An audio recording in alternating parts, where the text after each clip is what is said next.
Pernah lihat nggak sih seorang salesperson yang jago banget? Seolah-olah apa yang mereka lakukan itu kayak sihir. Gampang banget nge-close deal, sementara yang lain jungkir balik. Nah, di sini kita akan bongkar rahasianya. Ternyata itu bukan sihir, tapi sebuah skill yang bisa banget kita pelajari. Oke, biar gampang ngertinya, kita mulai aja dari sebuah cerita sederhana. Cerita tentang dua pemancing dan seorang tamu yang bakal super kaget. Jadi, coba bayangin ini ya, ada dua sahabat pensiunan, namanya Amir dan Budi. Mereka lagi asyik mancing di danau bareng. Tamu mereka, Charlie yang datang dari kota. Suasananya tenang, santai. Terus, di tengah hari, Amir bilang, saya lapar nih, pulang dulu ya buat makan siang. Tapi, yang bikin Charlie melongo, Amir nggak pakai perahunya. Dia santai aja, melangkah dari perahu, napak di atas air, terus jalan sampai ke tepi danau. Gila kan? Udah selesai makan siang, Amir balik lagi ke perahu. Caranya, ya sama, jalan lagi di atas air.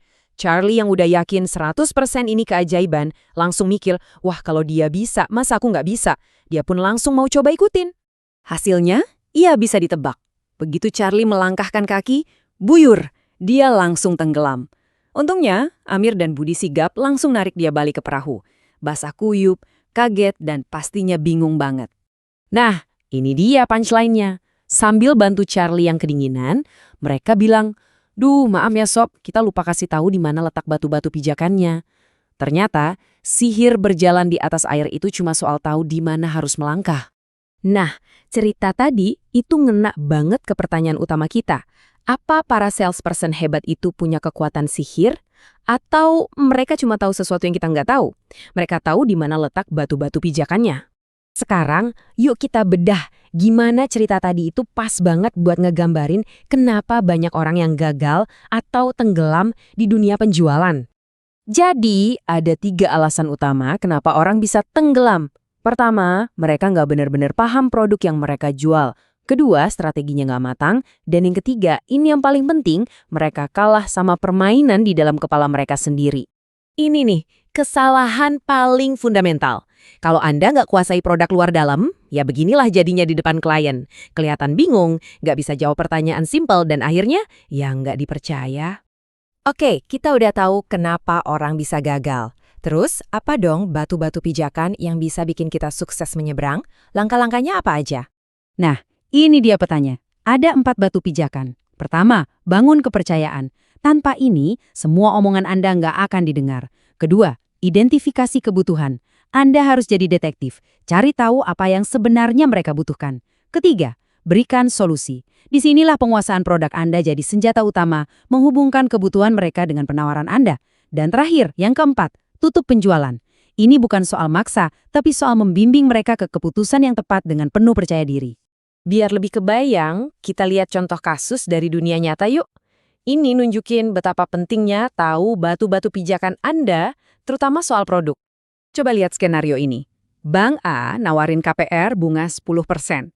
Terus Bank B, kompetitor Anda, nawarin bunga 16%. Kelihatannya sih pilihannya udah jelas banget ya kan? Kalau cuma lihat sekilas aja, mana yang bakal Anda tawarin ke klien? Pasti yang bunganya lebih rendah dong. Bunga rendah kan selalu lebih baik. Tapi apa iya sesederhana itu? Nah, disinilah bedanya. Salesperson biasa cuma lihat angka suku bunganya aja. Tapi salesperson yang ahli, mereka tahu kalau itu cuma puncak gunung es. Mereka tahu kalau detail perhitungan di bawahnya lah yang jadi penentu. Dan ini dia kejutannya. Pas dihitung benar-benar, ternyata Bank B yang bunganya 16% itu justru bisa ngasih cicilan bulanan yang lebih rendah. Kenapa bisa? Ya mungkin karena metode perhitungannya beda. Inilah batu pijakan tersembunyi yang cuma diketahui sama mereka yang benar-benar ahli. Ini pas banget sama kutipan dari Eleanor Roosevelt. Dengan belajar dari kasus kayak gini, kita jadi nggak gampang bikin asumsi keliru yang bisa bikin kita kehilangan penjualan.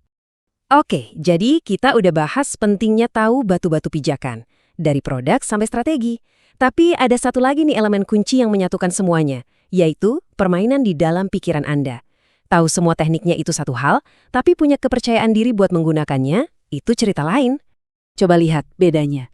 Di satu sisi, ada penjual yang terjebak blok mental, ragu-ragu, dan jadi nggak efektif. Di sisi lain, ada penjual yang penuh percaya diri karena bekal pengetahuan dan keyakinan. Hasilnya pasti beda jauh. Jadi, pada akhirnya, ini pesan utamanya. Sukses dalam penjualan itu nggak dimulai dari luar, tapi dari dalam diri kita sendiri. Mengatasi keraguan dan membangun keyakinan, itulah langkah pertama untuk bisa berjalan di atas air. Ilmunya udah ada di tangan Anda. Jalan setapaknya udah kelihatan jelas. Sekarang pertanyaannya bukan lagi apakah ini mungkin, tapi apakah Anda cukup berani untuk mengambil langkah pertama?